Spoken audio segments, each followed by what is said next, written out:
기업이 최우선으로 생각하는 건 이윤이라고 봅니다. 만들고 판매할 방법이 없다는 건 기업에게 사형 선고나 다름없죠. 수출 규제만 생각해도 기업에게 제품을 팔지 말라는 건 비즈니스에서는 기업 스스로에게 신뢰한 신용을 저버린 것을 알았어야 했습니다. 일본 기업을 도와주면 안 될 것 같습니다. 그들의 민족성이 어디 갈게요? 우리는 우리 갈 길만 가면 될 듯. 한국산 불화수소를 이용해 만든 제품이 일본을 초토화시키고 있어 화제입니다.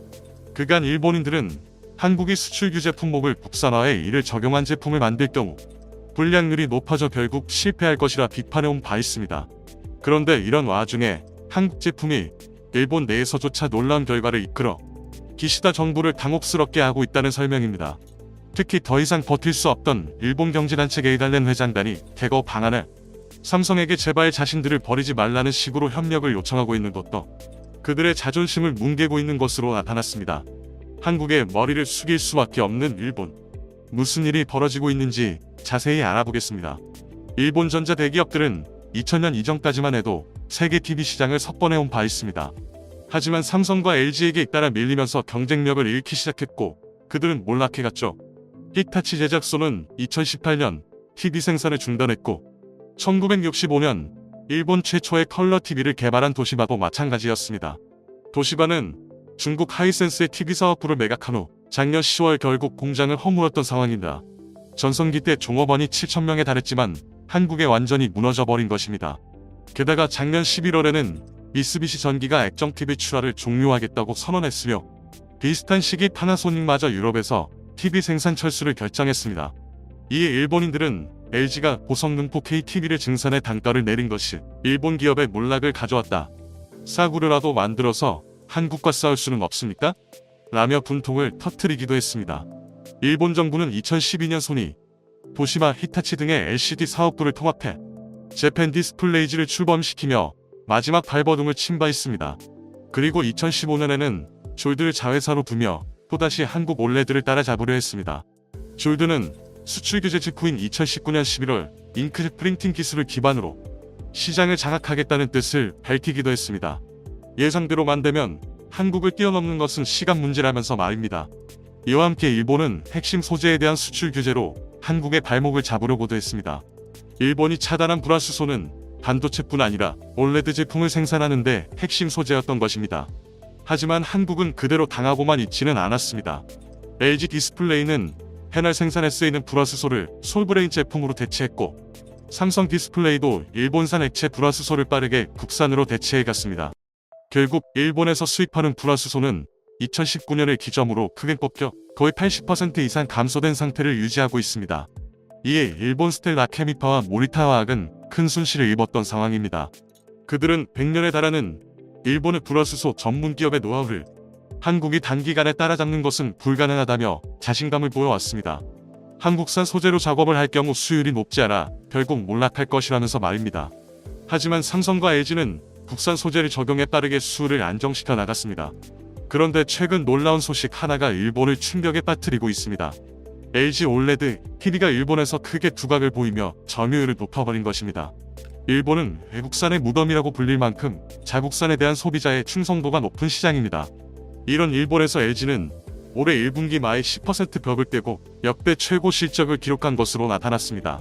브랜드별 점유율에서 1, 3위를 하고 있는 소니, 파나소닉, 샤프 등은 약세를 보였지만 LG전자는 작년 7.3% 점유율에서 올해 12.6%로 올라서는 등 홀로 급상승을 보이고 있습니다. 일본 소비자들은 화질에 민감해 세계에서 TV 평균 판매 단가 SP가 가장 높은 것으로도 유명합니다. 지난해 1대당 평균 판매 가격은 781달러, 세계 평균 552달러 대비 29%나 높았고 두 번째 순위인 서유럽 603달러보다도 11% 비싼 제품을 구입했던 상황입니다.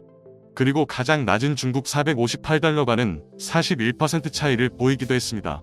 LCD TV의 원조인 샤프와 세계 최고 영상 품질을 자랑하던 소니에 대한 환상에 빠져 가격이 비싸더라도 주로 일본제 제품을 구입해왔던 것입니다. 일본 시장에서 고가형 제품인 올레드 TV가 차지하는 비중은 30%를 넘기고 있습니다. 코로나 이전인 2018년 15% 대비 4년 만에 2배로 커진 상황입니다. 세계 평균이 13%인 점을 고려하면 엄청난 수치임을 알 수 있습니다. 일본 TV 시장은 그동안 국내 기업들이 뚫기 어려운 철옹성으로 여겨져 왔습니다. 삼성전자는 1980년 일본 법인이 설립한 뒤 뚜렷한 성과를 내지 못한 채 적자를 기록해왔고 2009년 일본 내 생활가전 사업에서 완전히 철수를 하기도 했습니다. 16년 연속 세계 TV 판매 1위인 삼성전자가 유일하게 부진한 시장이 일본이었던 것입니다. 이런 치열한 시장에서 LG전자는 독자적인 기술력을 바탕으로 반전을 일으켰습니다. 실제로 일본 현지 전문가들은 LG전자의 기술력을 추켜 세우고 있습니다. 일본 유력 전문지 하이비하이브이아이는 올해 LG 올레드 에보를 최고의 TV로 선정하기도 했습니다.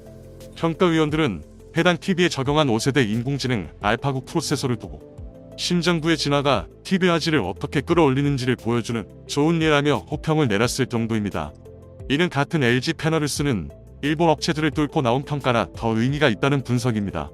게다가 일본 영상 음향기기 오스카상으로 불릴 만큼 권위를 인정받는 VGP에서도 LG 올레드 TV가 상을 휩쓰어 버려 그들을 놀라게 했습니다. 결국 일본 내에서 LG 제품의 점유율이 크게 오르자 일본인들은 큰 충격을 받은 상황입니다. 그 일부 반응을 보면 역시 기술이 굉장하다.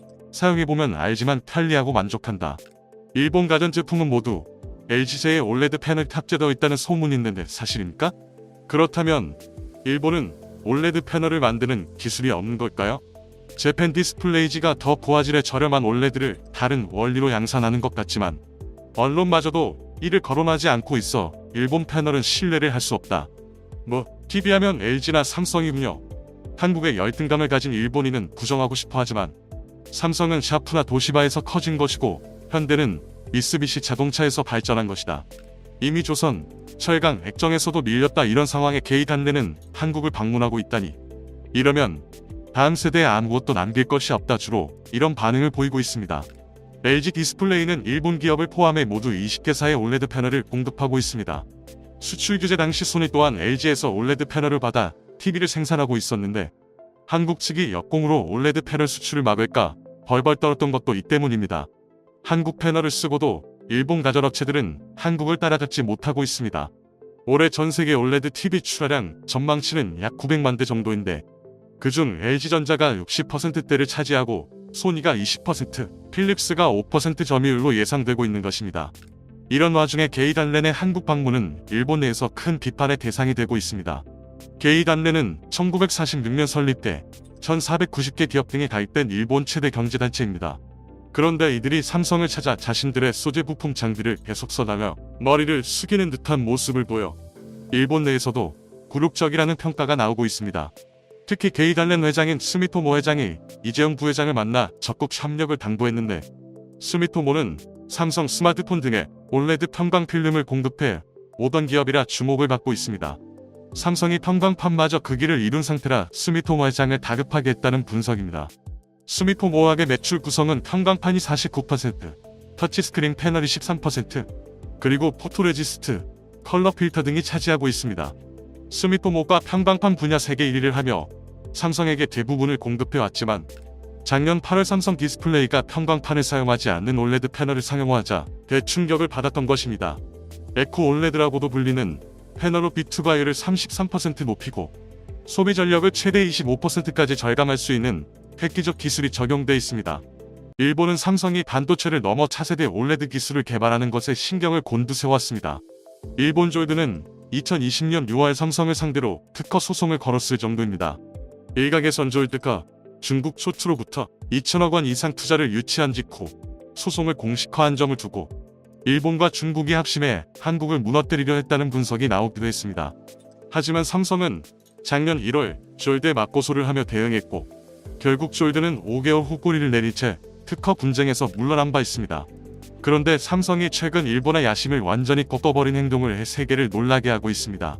블룸버그는 삼성이 3억 달러를 투입해 독일 올레드 스타트업 사이노라의 지식 재산권을 인수한 것에 주목했습니다.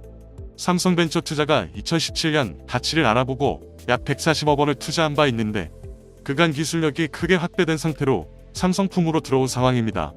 해당 업체는 2008년 설립된 올레드 소재 업체로 100여 개의 특허를 가지고 있습니다. 전문가들은 폴더블 폰이나 차세대 QD-OLED TV에서 시너지가 날 것으로 분석하고 있습니다. 삼성은 2019년 대형 패널 사업을 기존 LCD에서 QD-OLED로 전환하기 위해 2025년까지 총 13조 원을 투입하겠다는 계획을 밝힌 바 있습니다. 이를 위해 지난달 LCD 패널 생산을 종료했으며 대신 QD OLED 라인과 모바일용 6세대 라인에 집중하고 있는 상황입니다.